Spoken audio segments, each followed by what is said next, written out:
Hi everyone, it's Aisha and I've got an extra oomph in my step today because I'm not even going to introduce Raising Me on Mine yet. I am so gassed because as a Ugandan, there was a time. There wasn't many of us, okay? There wasn't that many of us out there. And then when there was, we were just all doing bits. You had Daniel Kaluuya. I can't even think of... You got Idi Amin.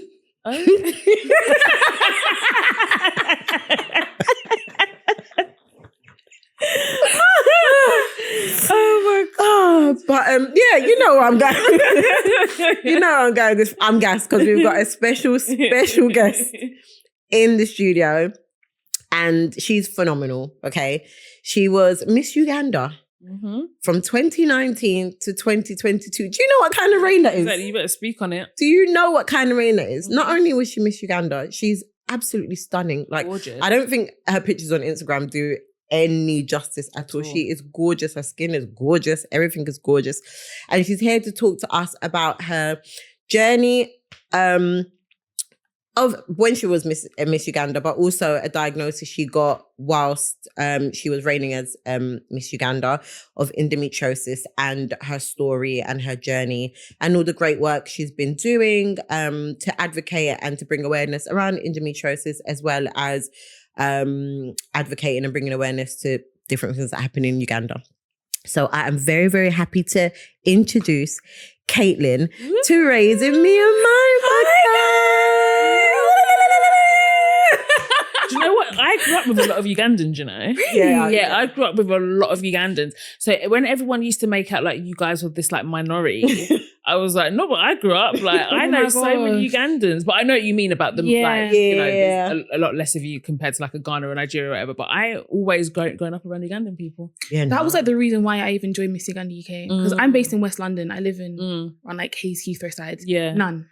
Really? Yeah, I don't know any none. And so Miss Uganda UK was like a way of me of just like getting to know my community. Like I wanted to get to know girls that looked like me. Yeah, there's one thing like getting to know black girls, but girls who are from the same countries, you understand you on a cultural level. Yeah. I joined and I ended up winning. So what is that process? Talk us through it. Like how do you even find out about it? Like, Cool, it's story time. So 2019, I remember I set myself a goal to do things outside of my comfort zone. That is sick. How old is you? I was 17 at the time. At 17? Do you know what I was doing at 17? I was 17 because growing up, I was always a very confident girl, but I felt I was very comfortable in my confidence-ness. Yeah. If that makes sense. Yeah. I really wanted to do things that make me feel very uncomfortable, so I can really experience that transition of growth. Because I feel like I haven't really experienced growth then at 17. I was just, in my little bubble, doing my thing, going to school. So I was on Instagram and I kept on seeing registration for Miss Uganda UK, registration Miss Uganda UK.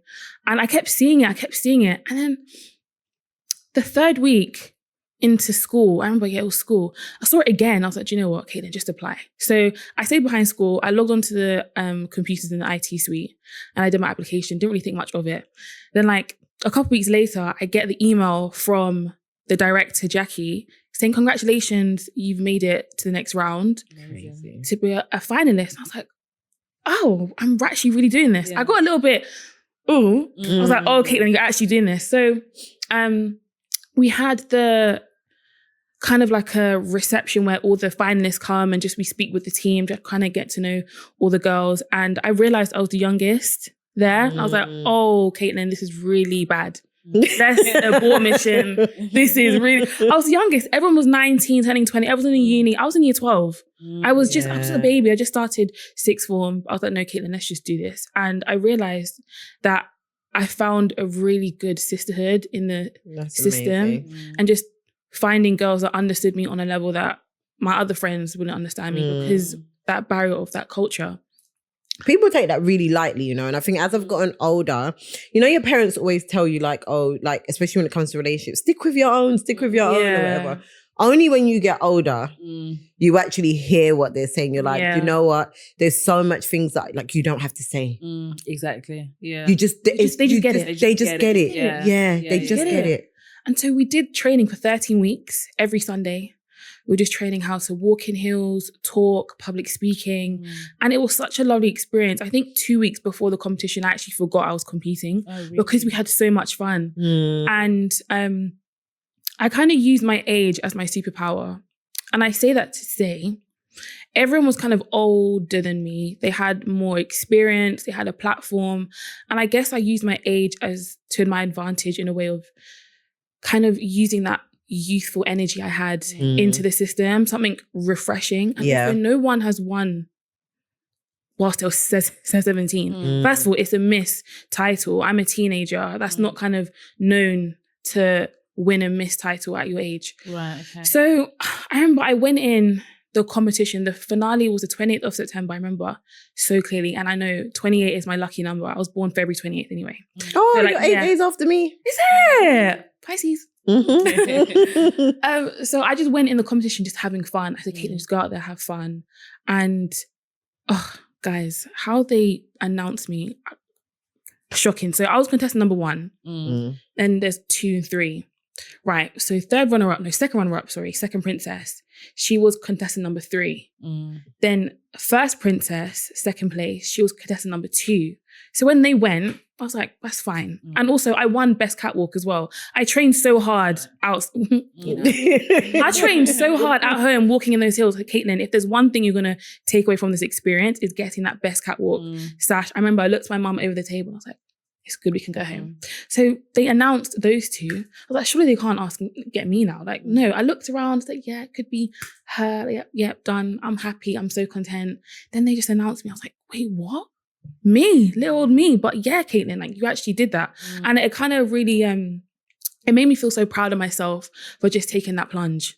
Going into like unknown waters, but enjoying it and welcoming the unknownness of this whole new experience. And so I won the title of Miss Uganda UK 2019. So happy. My platform was girls in sport at the time. So using sports in a way to alleviate your mental health pain, kind of going through the holistic route, and how sports for me during this whole journey of just moving your body helps me holistically, as opposed to always relying on medication.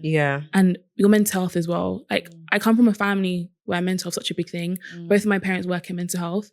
So finding ways to kind of get your mental health, not in check, because your mental health will never be in check, but kind of controlling it in a way that's healthy. And exercise for me was such a good escape. So I think that's such a dope message. And also, like, I love that. I don't know much about pageants, but like, they do have like a bit of a negative reputation. So I'd love hearing this positive, like the positives that you've got from it and the things that you said that you've learned. It's made me feel really proud, actually. Yeah, same. Like, really, really proud. I think there is definitely something to it, like the community aspect and just like learning public speaking and learning things that like you don't get in schools because schools are too busy teaching ABCs. They don't have time to teach these kind of extracurricular. So outside of the community, what else would you say that it's kind of taught you and helps you with, and like what tools has it given you that you use in your everyday life, like being part of it? Definitely acts of service to my community, whether it's the community within the pageant world, with endometriosis, learning how to use your platform as like a service to other people. I think pageantry has definitely helped me do that, and also learning how to connect with people on a level that is, the foundation of that level is kindness. I think always leading with kindness has definitely helped me to connect with so many people. And it's also allowed me to see the world and see other people's perspectives, and using my platform to kind of advocate for them in a way. I think it's so important when you have a platform and you have a level of influence to use that in such a positive light, as opposed to kind of abusing it and trying to like bash people, you know, with your platform. So pageantry has definitely helped me build bridges with so many communities and nurturing the ones that are so close to me as well. So I know you mentioned that you said that you did it to kind of get out of your comfort zone. Yes. Was you born here? Yes. So how was you, like, I was born here as well, but I'm very connected to Uganda. Like, I've always had a pull to like Uganda and want to be involved. Where did that come from for you? Was it like your parents, or like have you gone back to Uganda quite a bit? So we So growing up, we definitely went back home to Uganda always, you know, especially I'm from the Acholi part of Uganda. So we always had Timber a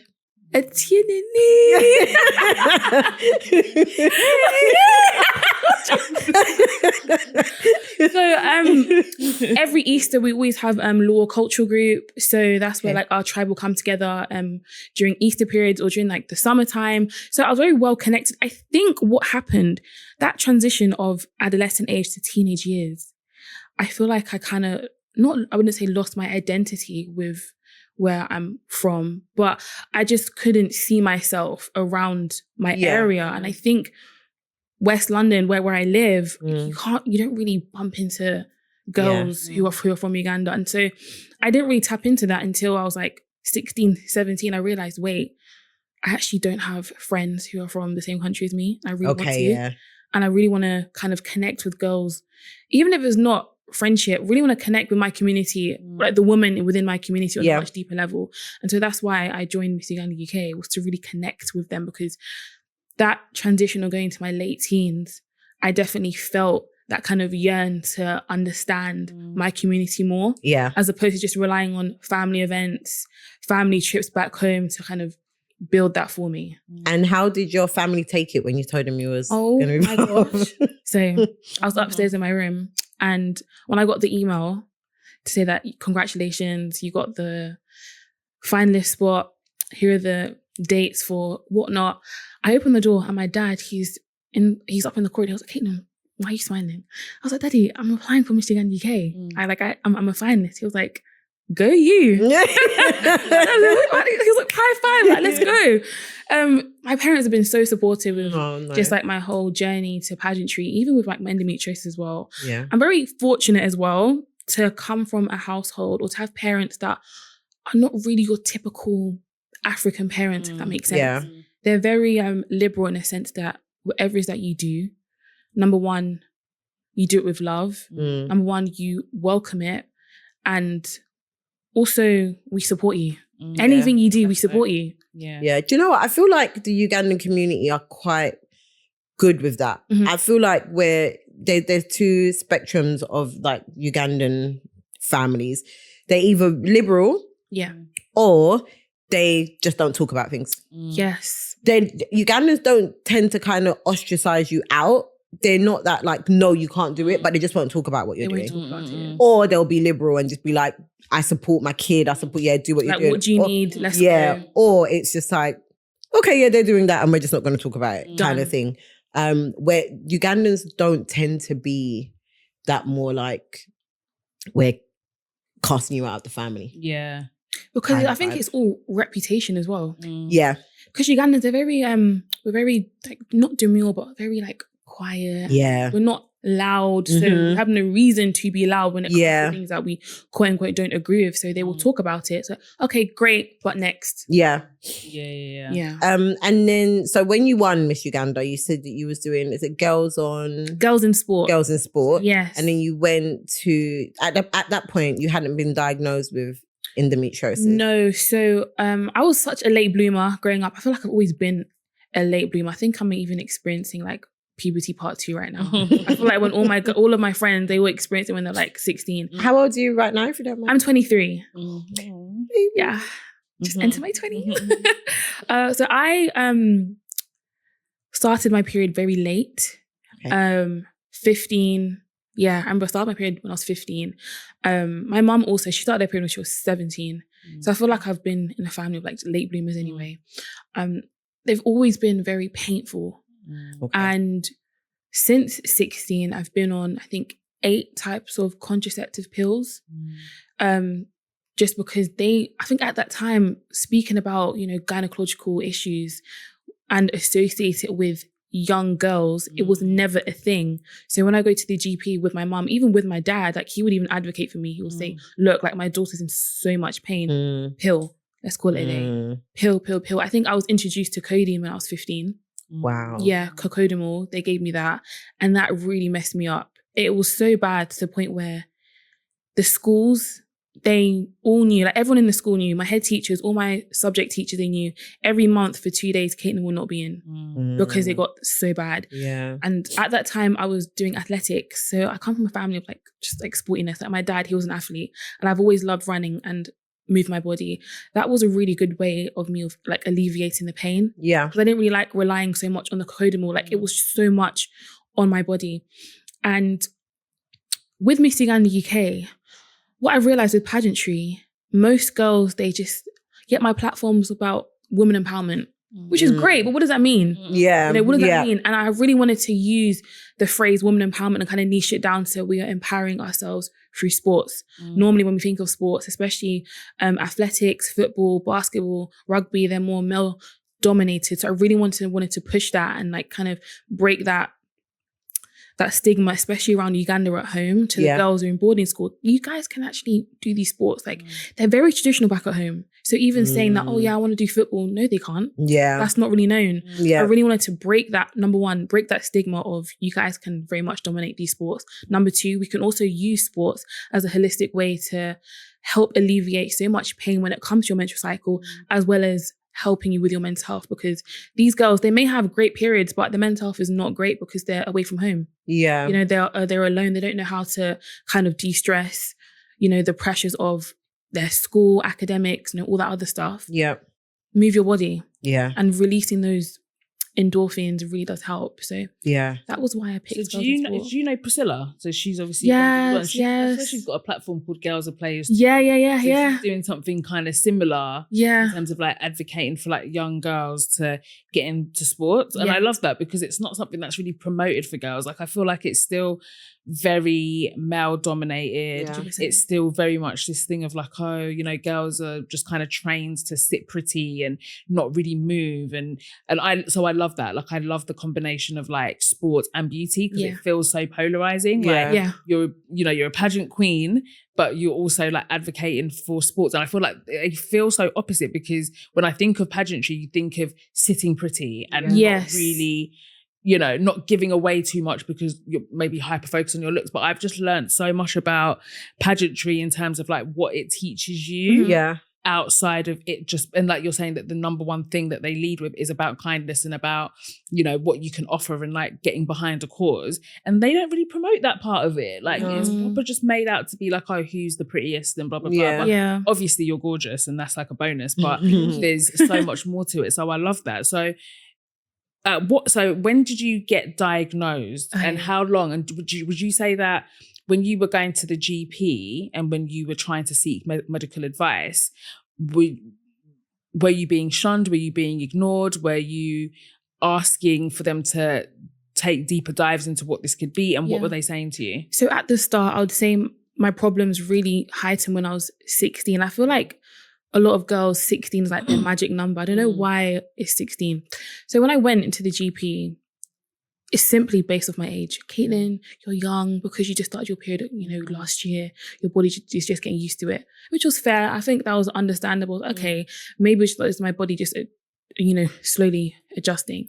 But then it just gotten worse. And every time we went to the GP, they couldn't do much because I would be on one contraceptive pill. And because I was on it for just such a small time, they said, you need to just wait it out and just hopefully that it could work. So we're just literally just sitting there, fingers crossed. Every month, the heavy bleeding, it'll be so bad. It will also affect my asthma as well. So I have really, really, really bad asthma. I was one of those kids that unfortunately didn't grow out of my asthma. So I'll get really bad chest pains. I'll just go into hospital. Nothing because I was so young. It got so bad that I was rushed into hospital from my school. And I remember I woke up that day with such horrible pain. And I remember it was a Monday because that Friday before, that previous Friday, I had a GP appointment about my pain. And they said it was just nothing, just your body adjusting. They really did dismiss me. I went to school that Monday and I was literally on the floor on the school bus. I have a school bus to school. I did not sit on the chairs. I was literally on the floor. I was like, Caitlin, just wait it out. Lunchtime came. I collapsed. I think my deputy head teacher had to carry me to the medical room. Ambulance came. I was throwing up everywhere. My dad rushed to come. And that's the thing. I really do love the fact that my dad's always been with me throughout this whole journey. This is incredible. Yeah. Like, I love it. He's always been there throughout every point when it comes to and they should be. Yeah. Because men are parents too. Yeah. Literally. You don't leave the menstrual cycle stuff to the mum. Absolutely not. And I think that's why I really wanted to advocate for this as well, especially within our community. Yeah. They always think, oh, like, leave it to the aunties. No, like, we need everyone to know. It's everyone this year. And in Uganda, it is a big thing. Like, anything to do with women is left to, I don't know if you call it the same in the north, because I'm from central Uganda, so we speak Luganda, you speak Acholi. But for us, when it comes to like periods, pregnancy, all that sort of stuff, you speak to your mum or your senga, who is your aunt, like your aunt. Yeah. So like you'd have like your senga's like your really senga means your dad's sister. So she's the person who would like, when you're getting traditionally married, she's the person you'd go to when you're when you're pregnant, that sort of stuff. But also senga is used as like just an elder aunt or something who would advise you. Yeah. But I think in the north, I think they call it something else. I'm not sure if it's senga or not. No. But it's like an aunt. But yeah, they leave it all to the women. That stuff is down to your mum and aunts. So it's unheard of that in our culture that a man would. So then I was rushed to hospital and my dad was there the whole time. They realised that my appendix burst. Yes, my appendix burst. And that's when I remember briefly they were talking to me about endometriosis. So I remember one of the pediatric doctors came to me and she said, Caitlin, do you know anything about endometriosis? Hold on, can you stop 1 second? Because the fact that you said pediatric nurse means you was a child. I was a child, yeah. Do you know how crazy that is? You were so young going through that. That is crazy. I was in the Tinkerbell ward. I was literally a child at the time. I had a scan. They said that they saw like the adhesions from my pelvic MRI, and obviously my appendix had burst. I was rushed into surgery. So that was my first keyhole laparoscopic surgery. And after my surgery, that's when they came to me. Do you know anything about, like, they asked me about my periods. I said, they're very painful. When did you start your periods? Yeah, last year. And that's when they said, oh, do you know anything about endometriosis? It was a very brief kind of like brush over conversation. That's when I knew about that topic, but I never touched anything to it. Because I never thought it was me. I never thought it could be me. Were you familiar with it just outside of you having a personal experience with it? Because obviously you started your period quite late. So, you know, you would have had friends and just being in school and stuff. Is because I didn't hear about endometriosis or any of these conditions until much later on in life. Like, I'm talking like late 20s. Yeah. So had you even heard of it before? So familiar in any way? I think I was briefly familiar with it, but because I think at that time when I was in school, period pains had become so much glamorized that we all thought it was normal. Oh, girls, like I was on the floor like for 5 hours, like I couldn't go to work. We thought that was normal. That's so true, actually. We did glamorize period pains, you know? Yeah. And period pain, it shouldn't be painful. From the moment we think that, oh, I have painful periods, okay, let's book that GP appointment, you know?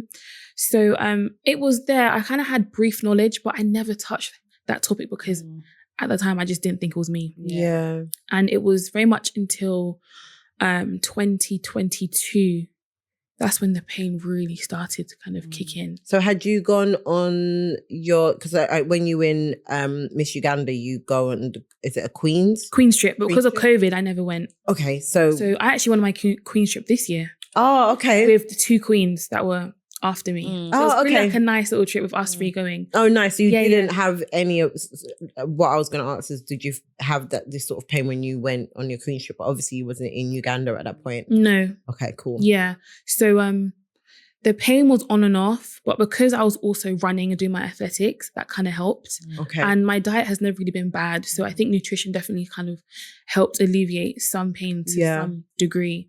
And then uni came, and that's when it really just like turned for the worst.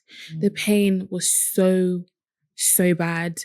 I wasn't on the pill at the time, so I think that was making my symptoms worse. Did the pill help in the contraceptive medication that they put you on? Did that help in any way? I'm going to say no, because they didn't know what they were dealing with. At that time, I didn't have a scan. My first scan was when I was 21. That was my first ever transvaginal ultrasound. Wow. And would you, so I don't know much about endometriosis, but do you experience pain outside of your cycle? Yes. Right. So endometriosis is basically, when we ovulate, we get tissue from the uterus lining. It thickens. That tissue grows outside of your uterus. Right. So it's found anywhere in the part of your body. Some people actually describe it as cancer in the way that how it spreads. So as long as we have hormones running across our body, it could grow anywhere. So it can grow in your bowels, bladder, chest. My one has grown some in my chest. Unfortunately, I think my last admission, they found in my bladder. It actually kind of spread more inside my bladder. It's found in my ovaries. And yeah, like you can find it anywhere in your body. That's crazy, because we don't really think of it as something that spreads and grows. A lot of the time it's kind of it's kind of reduced to very painful periods. And not very much more. So this is like so informative and so eye-opening. So you have your scan in 2021, and then what did the scan find, and what were the results of that? So the scan found, I had a pelvic MRI, and it showed some mass imaging. So they said, so that's when they clinically diagnosed me with endometriosis. And they said, obviously, Caitlin, with your bleeding, how much you're bleeding at the time, it was so heavy, I was soaking through the hospital bed. That's how bad it was. They said, we suspect this is endometriosis. Now, being clinically diagnosed, I kind of felt like a relief. Because now you've got an answer. There is a name to my pain. You know, I can say, okay, Caitlin, you weren't going mad. You weren't, when you're on the floor. You're not weak. I'm not weak. You're not over-exaggerating. Right. So I remember November of 2023, that was when I was actually officially clinically diagnosed with endometriosis. So it took all those years. All those years. Your first period. Was it 15 or 16? 15. So, oh my God, that is a long time to go through all of that. Yeah. Especially when you've had adults advocating for you. Yeah. It's not like done everything right. Exactly. Yeah. It's not like you're having these painful periods and you're just like, like you're actually actively going to the GP. Your mum's going with you. Your dad's going with you. The school's taking you to the hospital. Yeah. Like, and nothing. And so I was diagnosed, very validating to my pain, but it just gotten so bad. 2024, I had, I think, 36 hospital admissions. Wow. Yeah. I had so many hospital admissions because the pain was just too much. I think they were just trying to investigate how bad my endometriosis was. So endometriosis comes in stages 1 to 4. 1 being, the least severe, 4 being very severe. And because I had so many other health problems, such as my asthma, every time I go into hospital with a really bad flare-up, whether it's during my cycle or outside of my cycle, cardiology would come in because I have really bad asthma attacks. So the attention will come on, okay, we need to take so much attention on your breathing because now your heart rate is going down, everything is going down, blood pressure is going down. We need to now focus that, and then we can deal with your pain. Now, because I have asthma, I can't really take things like ibuprofen or anything to kind of like decrease, inflammation in the body. Yeah. So I'm now with pain team. We're now looking at different types of medication. So you're dealing with strong opioids like tapentadol, codeine, morphine patches, trying to find things that work for me and my pain. And that definitely was an eye-opener of how bad my endometriosis, how bad my periods were, and how I think it was also the first time I was so uncertain of my future. What's my future going to look like if this is because how after being diagnosed, and even before something like endometriosis, I was diagnosed with polycystic ovaries, which is completely tame compared to endometriosis and what you're explaining. But before after you were diagnosed, how did that change your lifestyle? Because you said, you were running before. Yeah. After you had all these 36 admissions. Yeah. You're going to probably have operations. You've had the operation for your appendix. Yeah. Like, what did your life look like beforehand and then after you were then diagnosed? So so my friends, everyone kind of knows me. I love kids. Like, I love children, but I don't think I really tapped into the maternal side of just like being a mom, which is fine. Like, I just wasn't really for me. So I remember, that's absolutely fine. Yeah, exactly. I don't really like. I mean, people say, I can't wait to be a mom. It's like, okay, I can't wait to go to Tokyo. Exactly. I had two different things, and also my career. Like, I always aspired to work in the legal field, to work with social justice and like social reform. Yeah. So career was on my mind, and like I love that. Like, I had the choice of just because I have a uterus doesn't mean I'm going to use it. So like that was. Yep, I want everybody to hear what she said, because people need to really follow that. Just because I had a uterus doesn't mean I'm going to use it. That was very much me. I was very much focused on just like living my best life, doing my career, and being the best aunt to whoever kids that come my way. Now, when endometriosis came, that freedom of choice was taken away from me. Yes. Because now something that I can't control has now overpowered my choice to not have children, if that makes sense. Yeah.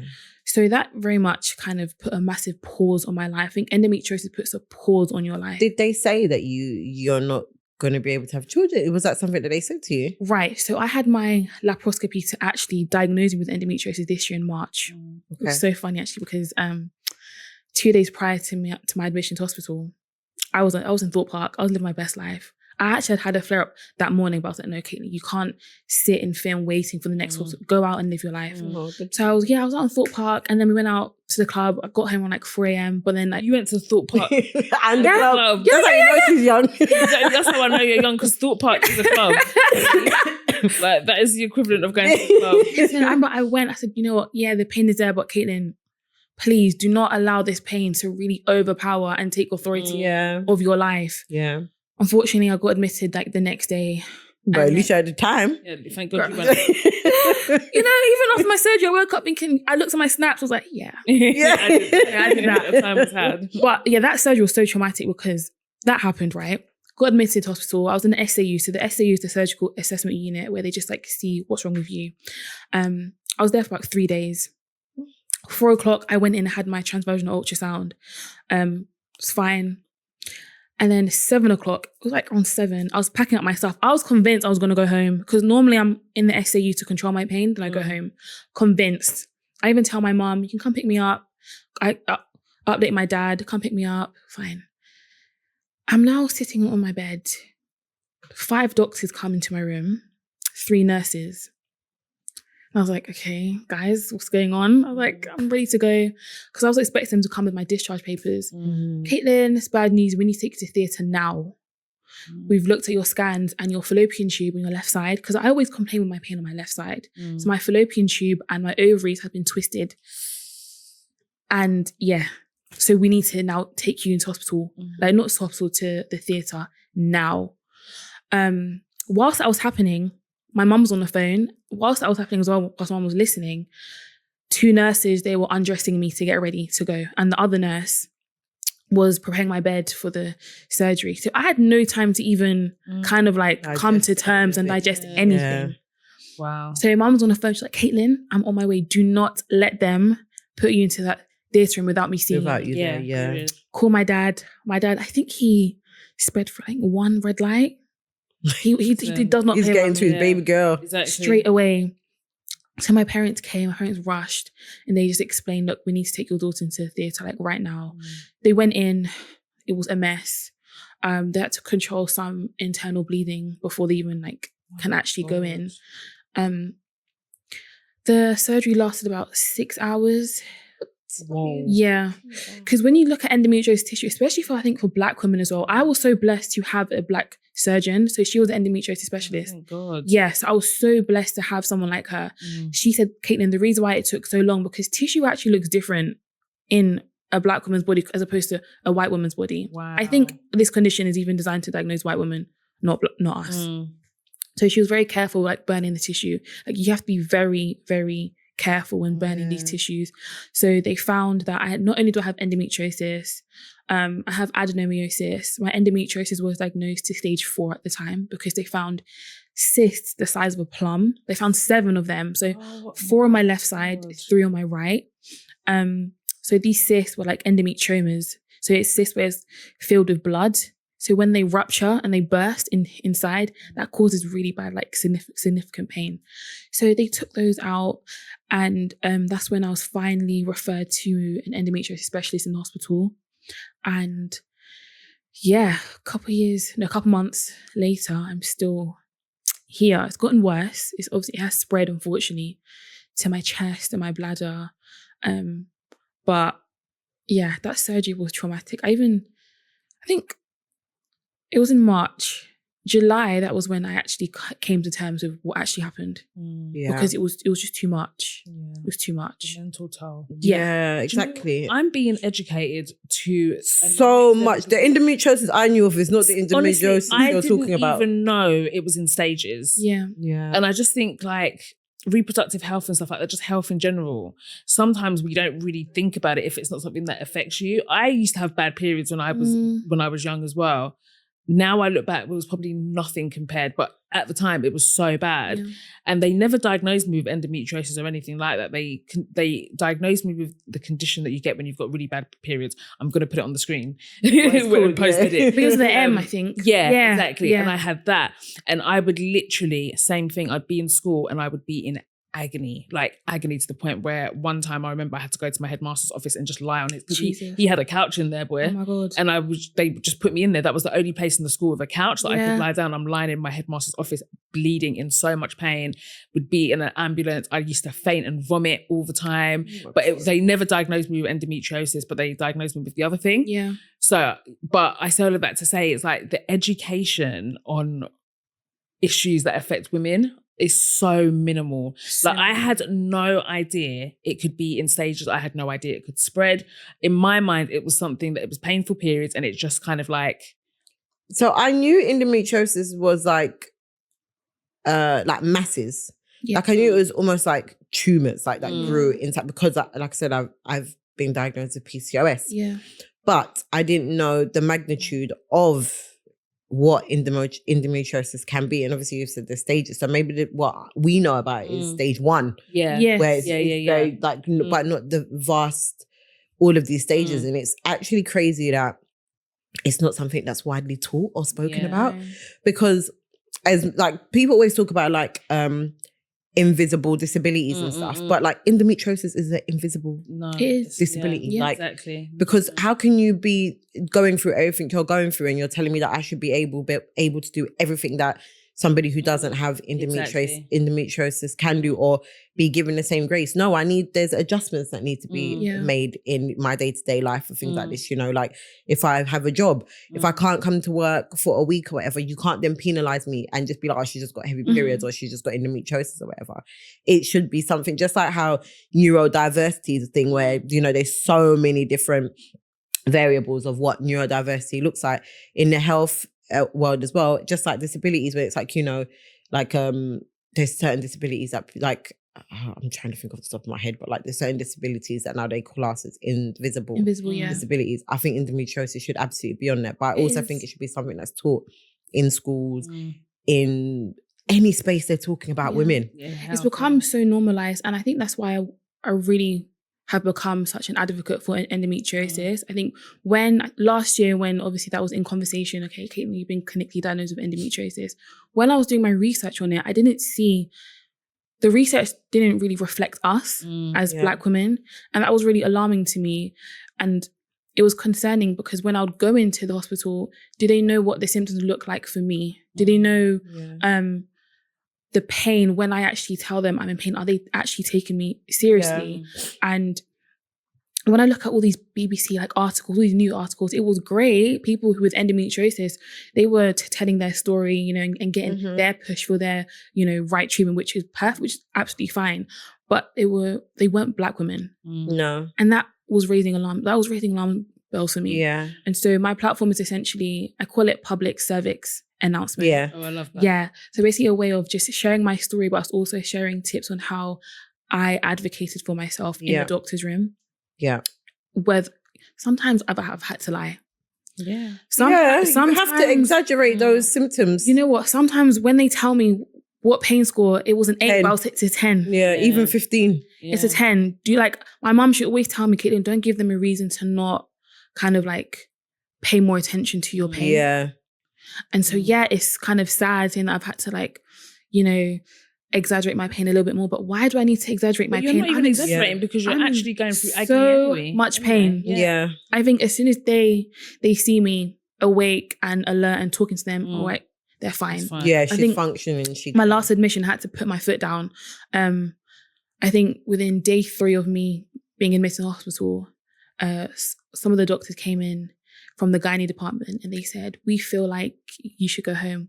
And I told them, I don't feel like it. I told them, I didn't come here for you guys to feel. No. And I said to one of the doctors, you better know I'm ready. Right. If you think that feeling is enough, you need to go back to school because you cannot discharge me on the basis of your feeling. Yeah. I told them, I need you guys to know and look back at my scans. And I said, I'm not leaving until I do my scan, my MRI scan, because they were relying on a scan that was like 4 months ago.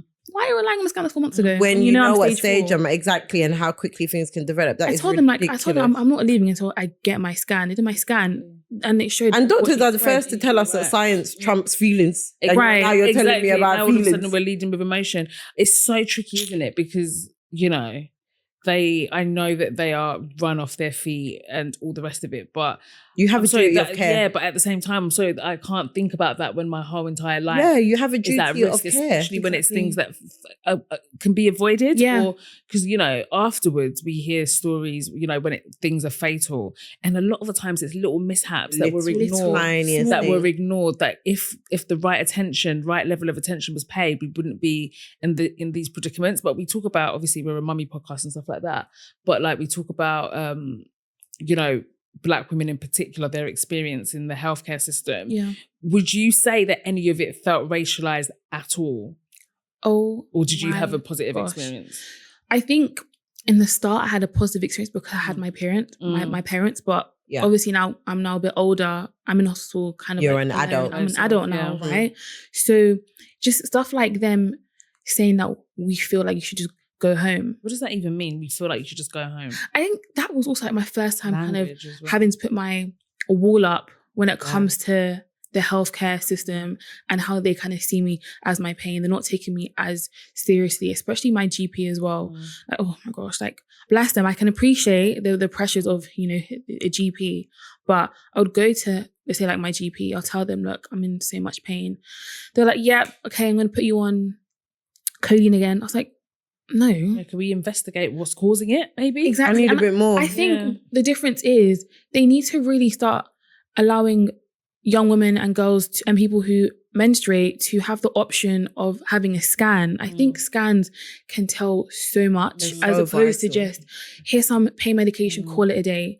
I think that can definitely minimize your hospital visits as well, because once you have a scan, your MRI, your pelvic MRI will show, okay, you've got some tissue here. We think it's like stage 2. Let's put you on the appropriate because a lot of, like you're saying, a lot of this is hormonal, so you might put me on a contraception that is it could be an imbalance of estrogen. Yes. Now you've given me estrogen led contraception and now it's growing everything. It's too much, and now you're going through unnecessary weight gain. Yeah. You're dealing with now the mental strain, the health of now seeing like your body in different ways. Like for me, I'm on chemical menopause right now, and that essentially stops the estrogen and ovulation in my body because my endometriosis is so bad. But how does that make your not ovulating? Does that help does it slow down endometriosis? So it suppresses my endometriosis. Okay. So, I mean, it's trying to suppress my endometriosis because without my injections, it's going to grow. Like my scans have shown throughout the past year that my endometriosis kind of grows at a very fast rate if it's not suppressed. So the injections, Sorry, no, go on. So the injections are great, but it comes with stuff like weight gain. hot flushes. Like I'm literally in the same boat as my aunties right now. And they're like in their 50s. And that really does take a toll on you mentally because you're like, I've always grown up being a very slim babe. Yeah, so now people from the north are. We are. So having that transition of gaining so much weight, like I think 20 kg in the space of like 4 months, it's like, okay, you've gaining weight, but you have to ask yourself, why am I gaining weight? It's because you're trying to get better. Yeah. So you really can't do anything about it. Yeah. Because it's not because you're unfit and you're eating unhealthy and now you're just overweight. No, it's because you're going through something that your body shouldn't be going through at this time. Yeah. Have they spoken to you? Because if I'm not a scientist or a doctor, but I'm just trying to put the pieces together. So they've put you on a chemical menopause injection. So that stops you from ovulating. Yes. Now, if this is too personal and you don't want to talk about it, we can take it out, whatever. But so you're not ovulating, which means if you want to have children, you need to ovulate to have children. Exactly. Have they spoken to you about what that might look like? So prior to me going on the injection, we were set on going to like freeze my eggs. Egg freezing was definitely like an option for me. And would they do that on the NHS for you or? No, actually. Really interesting. Wow. But I'm fortunate enough to have parents that are very supportive to kind of do that on the dime of them. Oh, thank God for you. You've got some good But that's mad that they wouldn't. That's not something that they would do. Yeah. That's crazy. It should. Yes. It should. Yes. So that was like the talks. Okay, let's book an appointment. Let's see if a fertility doctor to explore your options. Then I got sick. And then I was put on the chemical menopause. If I'm not ovulating, you can't freeze your eggs. No. So weird because it's like kind of like a waiting game. Do I come off my injections and then freeze my eggs? But as soon as I come off, it's like I am so bad. I'm so bad. And it's also sad to know that my body's slowly relying on the injection. That's why I push more of like the holistic route and really focusing on holistic ways and my nutrition to kind of prepare my body should I decide to freeze my eggs or kind of go through that process. Because that process itself has hormones that would be pumped into you that again may trigger. Yeah. But then also I feel like I've gotten to the point of my journey where I don't even want to think about egg freezing or that stuff. I'm thinking about me right now and just surviving, you know? Good for like, you. I don't want to think about preserving fertility. That sounds so bad. No, it doesn't. It sounds so bad. No, it doesn't. I'm just trying to survive. Yeah. You have to deal with things one at a time. Yeah. Yes. I feel like sometimes trying to tackle a million things at once, and these are not small things. Like these are great, big, massive, life-changing things. Absolutely. You are absolutely right to say right now, I just want to focus on my general health and just surviving and being here and not being in this pain. At 23, you've got so much time. So much time. I had my daughter at 38. I had my son at 35. So, and the options are endless now. Yeah. Only God knows what they're developing. Yeah, by the time you're actually ready. So I remember have no guilt about that. Becoming a mum doesn't mean you have to carry a child. Exactly. Yeah. There's options. There's so many options. You don't. That's not the measure of being a mum. Exactly. It's not my end all be all. Motherhood really isn't my end all be all. And that is beautiful. And that is something that we try to. We hope that that's what people see when they're looking at Raising Me a Man at the page and stuff. Yes, we are mums, and we have, by the grace of God, been able to carry our children in our uteruses. But that is not that doesn't mean just because you've adopted a child or you're fostering children or whatever, that we're more of a mum than you or whatever. Like, we're all mothers, and however you become a mother is how you become a mother. It's not you're raising a beautiful child. That is not the measure of it. So you're absolutely right. You are number one, and it's not bad, and it's great from the sounds of it that you have parents that are not like the parents that are pushing you about you need to start a children. Because I know on the flip side of this, there can be parents who'll be like, oh my God, my child's going through all this stuff. We need to get your eggs. We need to do this. We need to do that. And it doesn't sound like you have parents that are like that. So that is absolutely beautiful, because that's probably why you have the thought process that you have, and you've been able to have the luxury of being like, I don't need to use my uterus right now, or I want to go to Tokyo or do whatever because fun. Like I really want to, I really want to live. Exactly. Especially with this disease, it has taught me, Caitlin, you really do need to live your life to the fullest because you don't know what's going to happen next week or even tomorrow or even later on in the evening where I may be having a flare-up so bad. Next minute, you know, I'm on the phone to 111. Before you know it, I'm advised to go straight to A&E. Yeah. You know, I've learned so much to really live my life and also like rely on my friends. I think anyone with chronic pain or chronic illnesses, I'm sure you can relate to this. You slowly start to feel like you're a burden to people. You know, you start to feel like, oh, this is too much, guys. I need to go home. I'm feeling well. But I've learned to really lean and tap into my friends and how well they can kind of nurture me and kind of meet me where I'm at. Yeah. Because right now, guys, this is all I got. Yeah. This is all I got. Yeah. You know? And so it's nice to kind of be in this kind of phase in my life of just living and welcoming everything with open arms. It sounds crazy saying that, but I do welcome endometriosis.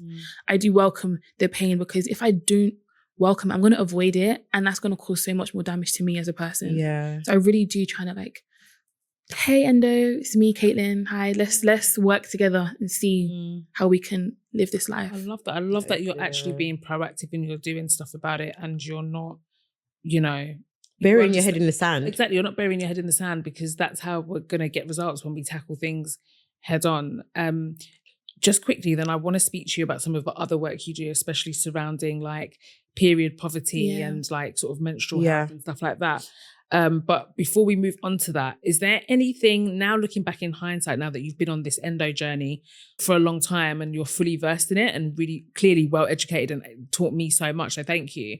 Is there anything else that people can look out for outside of severe pain and very heavy bleeding, early signs? Yeah. Or it doesn't even have to be early, just at any stage of their cycle. cycle. One thing that has stood out to me is from the moment your periods are stopping you from going to work and stopping you from doing everyday activities, even simply like finding it hard to get out of the bed, go book that GP appointment. That's not normal. It's not normal to also have really bad thoughts prior to your period. Like that's not, go book yourself a GP appointment. You mean like really PM sad? And, okay. So when you have those kind of like, trigger suicidal ideation before your period, and then your period now comes on and it's so excruciating painful, you really want to end your life. That's not normal. When you have to call in sick for work and school, again, that's not normal. When it's painful to the point where, yes, we're going to experience cramping and that's a bit of discomfort, but when ibuprofen and paracetamol can't do it, go book that GP appointment. And when you book that GP appointment, I always tell everyone around me, push for your scans. I'm here is really hindering the quality of my life. Is there a way that I can book a scan? Yeah. Once you get that scan, you're going to see a very clear picture of your menstrual health and what things they can put in place, the appropriate medication, appropriate treatment to put in place to ensure that you can have a healthy menstrual cycle, as opposed to just not doing that and just, burying your head in the sand. And normalising it. Yeah, normalising the pain. At the top of the episode, we have normalised period pains. Yeah. And I think there is a difference between cramping, which is normal, you know, you're going to get a bit of discomfort, but excruciating pain to the point where you can't get up is not something that we should be normalising. I have the worst chest pains when like I'm having a really bad flare up. It's so bad. I'm like, no. And that's crazy. I would never think you'd have chest pains for your period. Yeah. When she was saying about it spreading, I had no idea. At the time when I had my chest pains, they generally thought it was in relation to my asthma. So I had all the symptoms of having an asthmatic flare-up in my chest, the wheeziness, the coughing. Sometimes I'll even like cough up blood. So cardiology will come in, nebulizer, fine. But through my scans and just through further investigation, they found out there are traces of endometriosis around my chest. I mean, some girls find it around their heart.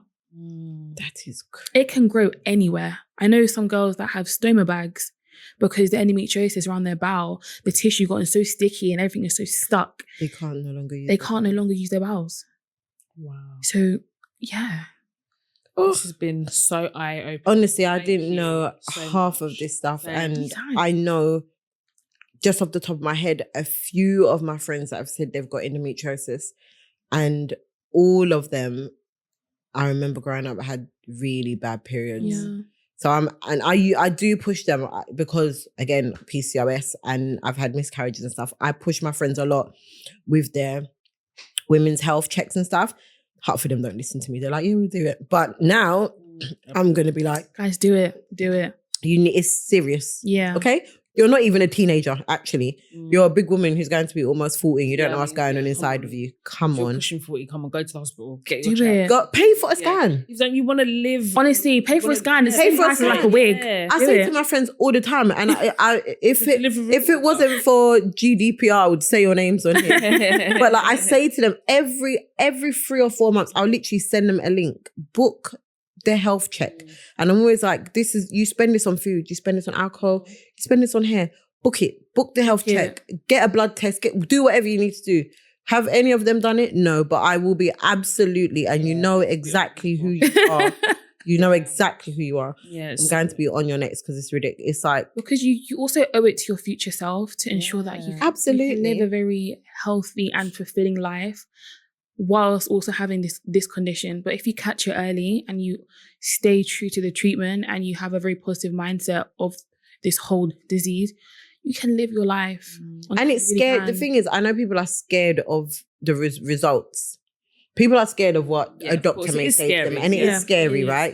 Because when you go to a doctor or do a test, you're doing it because you're thinking maybe not. There's like a 50-50, right? So you're scared of the results. But would you rather get the result? Prevention is better than cure. Yeah, literally, come on. Prevention is better than cure. I'd rather know now so that I can be like, okay, cool, these are the steps that we need to take, than to be on the bed and they're saying...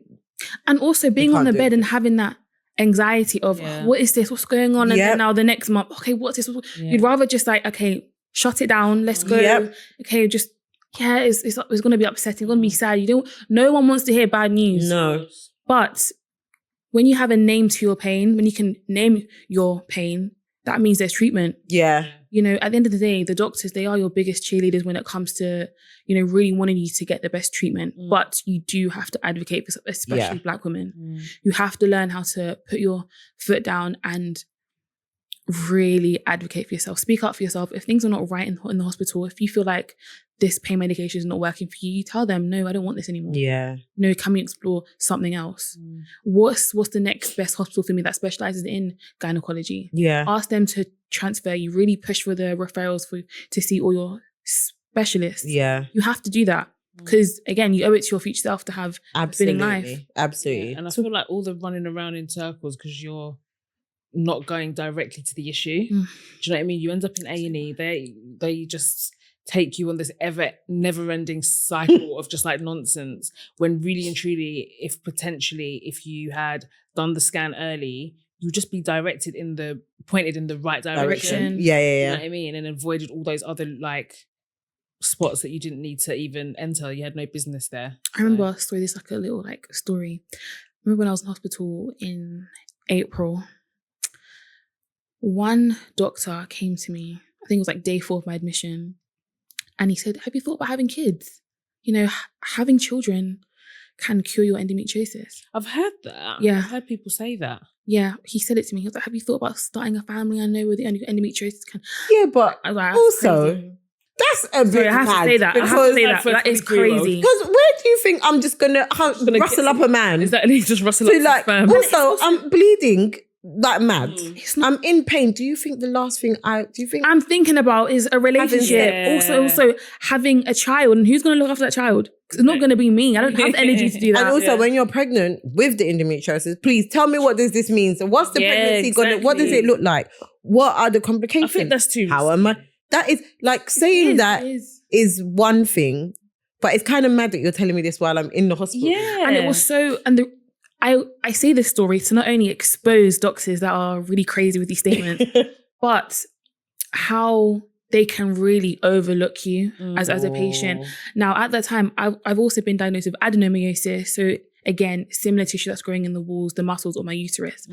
He was very, very insensitive for him to say that. Because that's what I'm saying. Oh shit, that's a weird... With adenomyosis, the infertility or the fertility issue doesn't come in when you're trying to get pregnant. You can, but can your womb hold the pregnancy? Because it's now like a foreign body. And you're telling me, have I thought about having a baby, getting pregnant to cure my endometriosis? When you have just told me I've also got another osis. Right? Exactly. In my head, I'm like, get this man out. But the thing is, if it was a guarantee, then fair. Exactly. Yeah. But it's very 50-50. Do you know what I mean? Very. Exactly. If even that.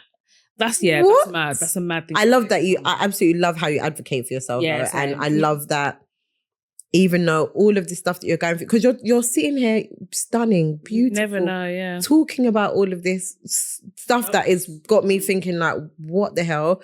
And just with so much grace, you're just dealing with it. So like, obviously we don't know what you go through on a day-to-day basis, but like, it seems like you're dealing with it with grace. And then on top of that, you're advocating for girls in Uganda. Yeah. Tell us about that. Oh my gosh, my girls.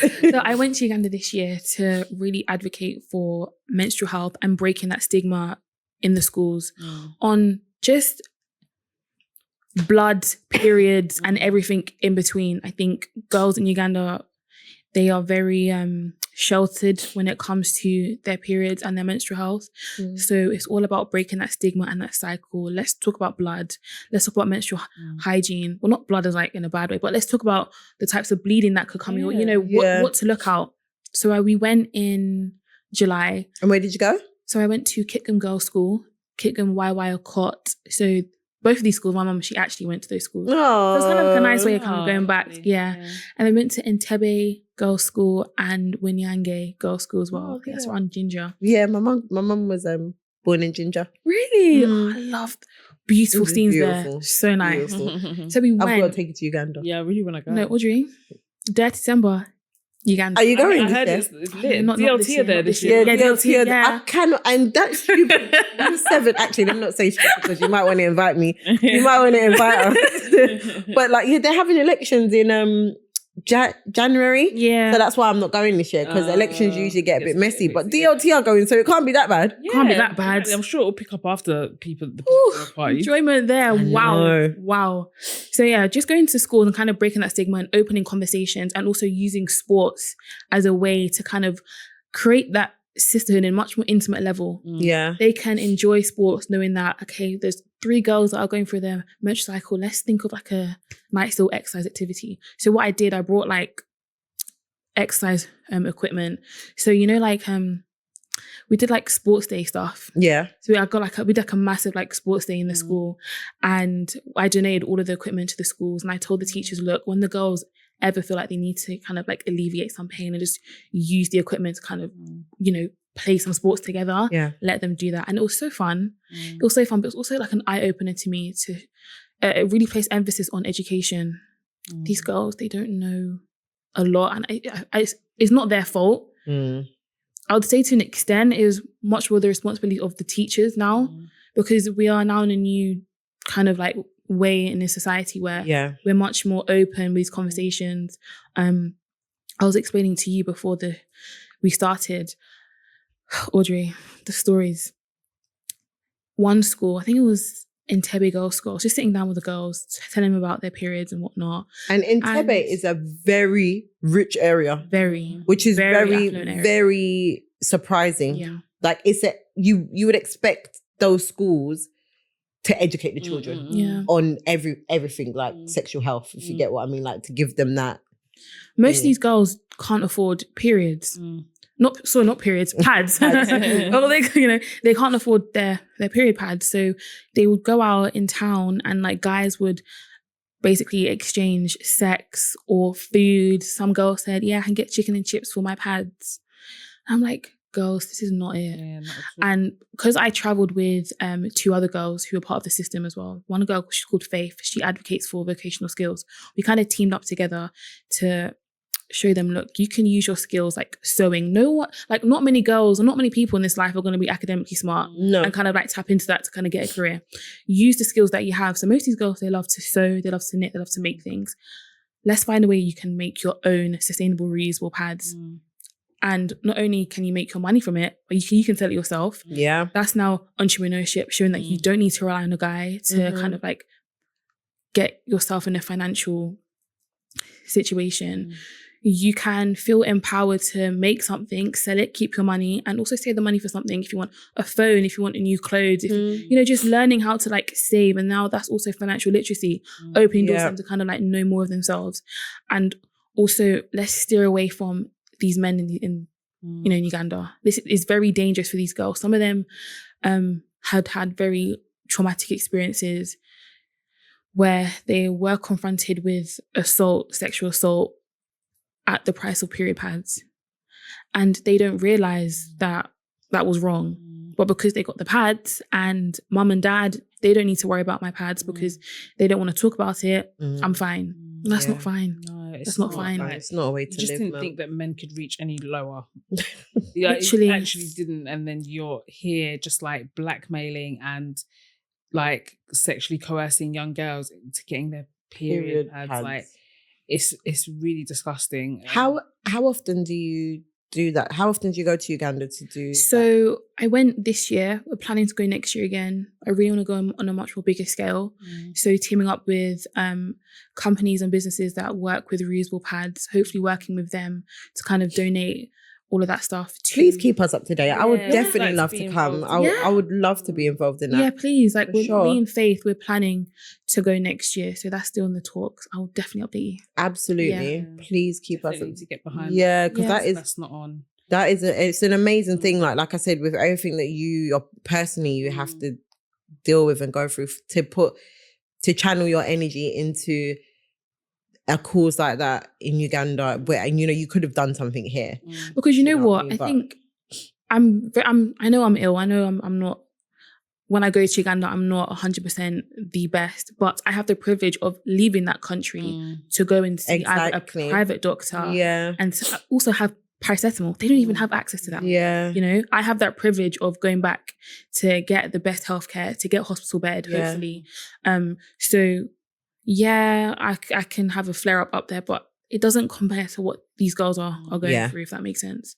And so outside of, we've spoken a lot about like endometriosis, the pageant life. We know you do the catwalk training, which you can talk about. But who is Caitlin outside of all of this? This seems like it consumes so much. Yeah. Probably it's consumed a lot of like your 20s and you're only 23. Yeah. You have so much life ahead of you. Like who are you? Like what you're more than the endometriosis, yes. Oh my gosh, can we talk about that? Yeah. Oh my gosh. Okay. Oh gosh. I think last week I was having like long walks and I was just coming to terms that who am I outside of this endometriosis? Because it consumes so much of your identity. It's like, who am I outside of this disease? Who am I outside of the hospital appointments? And I'm slowly starting to kind of find myself again. So I've kind of like started from the beginning. Like I've complete blank page of just who Caitlin is right now in this season outside of endometriosis. But I think Caitlin, outside of everything, is just a girl that just loves life and appreciates life and just enjoys the company of people who pour into her. Yeah. I love my family. I love my friends. I nurture those relationships. And also this year, I become very selfish with myself. It was very weird to do that because I always associated selfishness and selfish being, oh, you're just so vain, you think about yourself. But no, it's been so nice to kind of like just think of me and only me. And those around me are meeting me where I'm at in my selfish era or season, if that makes sense. So yeah, to answer your question, who's Caitlin? I'm still trying to figure it out.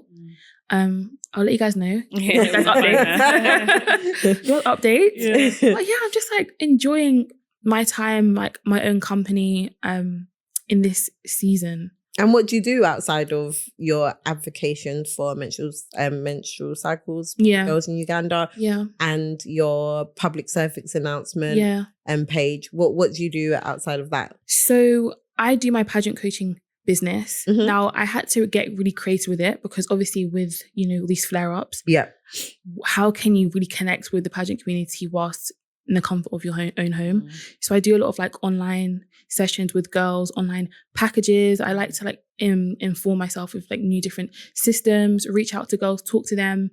And yeah, I love walking in the studio and just like putting a pair of heels on and teaching girls. I mean, that's my escape. I don't see it as a business anymore. I think it's like a really nice escape for me. Yeah. And I just love it. I love also using my time to help someone. And I think that's always kind of been in me, but with the joy of now pageantry, I'm like, okay, let me coach. I can't go on stage, not now. I'm not ready, but I can help girls who want to go on stage. Yeah. Let's go, whether it's online, whether it's in person, and that's what I've been doing.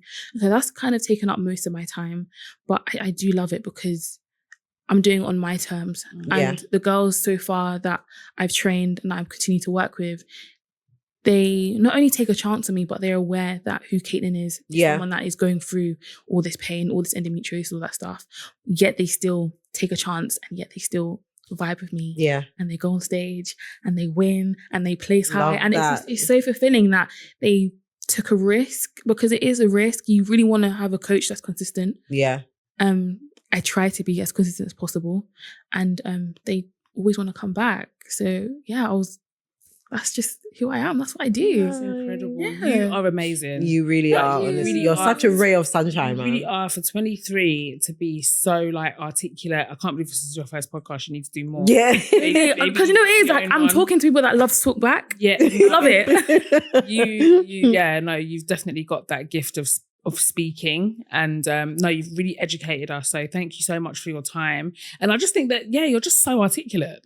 For not to be patronizing, but for 23-year-old, like you're very, very like tapped in, very articulate. Like I feel like we learned so much, and this is going to be really, really helpful to a lot of people. So thank you. Yeah, I've really, really, really enjoyed having you here. A fellow Ugandan sister has been anytime. But yeah, I absolutely want to applaud you for, like not what you're going through, but like how you're handling it. Yeah. Like you do not look like your problems. And people always say don't look like your problems. Don't wear your problems. And like you have, if there's anybody I've ever met, you probably have the most right to be walking around here like the life is doing me wrong. Like this is not right. This is not cool. This is not what I should be going through. I'm not a bad person. But you honestly have so much, like you've lit up this room. Like you're a ray of sunshine. You're just like a proper pleasure to be around. Like I've just been like listening to you like, could have gone proud big things. Like, so I'm really, really proud of you. And I hope you're proud of yourself. And it's like, your parents should be so proud of you. Definitely. So are you your only child? No, I'm 3. So I have older sister, Chelsea. She's 27. Older brother was his birthday a couple of days ago, 10th of November. He is 25. Then there's me, Caitlin, 23. You're the baby. And I was until my little brother came along. My little brother Calvin, he's 13. Are you all C's? And even all C's. Ugandans love that. They love the Mum's follow. Catherine. Oh, okay, yeah. That's Michael. Mum was like, we're not going to include you, not this one. Yeah. But even like my mum, like she had my little brother in her 40s. See, exactly. There you go. Anything is possible. Anything when it comes to all that guys. stuff, I don't. Yeah. Honestly, if you're a believer of God, I think when it will happen, it will happen. God will make it happen. I think sometimes maybe what it is, you just need to just not get stressed out over it. Yeah, definitely. I think stress can take a toll on your body. Oh, absolutely. You know what I mean? Yeah, absolutely. I don't know what that looks like if you're trying to have a child, but I can assume that when there's stress, there's strain. When there's strain, your body's not functioning properly. Yeah. So I think enjoy your life, have stress-free. What happens. If you don't, honestly, guys, just because you have a womb doesn't mean you need to use it. I love that, Yeah, same. I absolutely love that phrase. Same. You do not have to use it. And some of you, in the nicest way possible, you shouldn't be. Retweet. Not at this stage of your life anyway. No, not at all. In the nicest way possible. I'm sorry, I know I'm just yapping on, but fine. the generation that I'm in, especially at the age range, there's a lot of people that are getting married, having kids. I'm thinking, what? At 20, what? Don't be pressurized into doing it. No. And I was like, you know what? Yeah, I love that for them, but do I? That's too young. Don't feel pressurized. I think being in being in a relationship is cool, like whatever. But I think if people are seriously, and there'll be the odd few outliers that will be successful and they'll win at that and they'll do really well. I think it's far and few between. But I would not advocate for anybody in their early 20s to be getting married and having kids. Like sometimes I just would not promote that at all. Don't fall for the hokey doke. Yeah, I just think these years are for fun, travel, enjoying, and learning yourself. Career, exploring, having knocks and getting back up and all of that stuff. And again, there will be some anomalies who will settle down and they'll go on to be married forever or whatever. But that's not something that I would. If I had a 23-year-old sister, I would not be. Because sometimes I'm in hospital, right? I'm going through the worst pain point where docs have to come in, intervene. They put the morphine, gas mask on. Now I'm relaxed. I'm tired. I have to think, Caitlin, all of this and a relationship. Yeah. Now you've got to think about. Let me close my eyes and just nap. Yeah, exactly. Nice. Yeah, definitely. And also, I just don't feel like this is. I don't know if it's deep, but I can cry about this and not walk away from this disease. They can, rightfully so. You don't need to stay with someone who has. It can take an emotional toll on someone. Yeah. But it's like to now, I'm vulnerable all the time, and to now kind of like break that barrier and be even more vulnerable, explaining my condition, telling them I can't do date night on Saturday.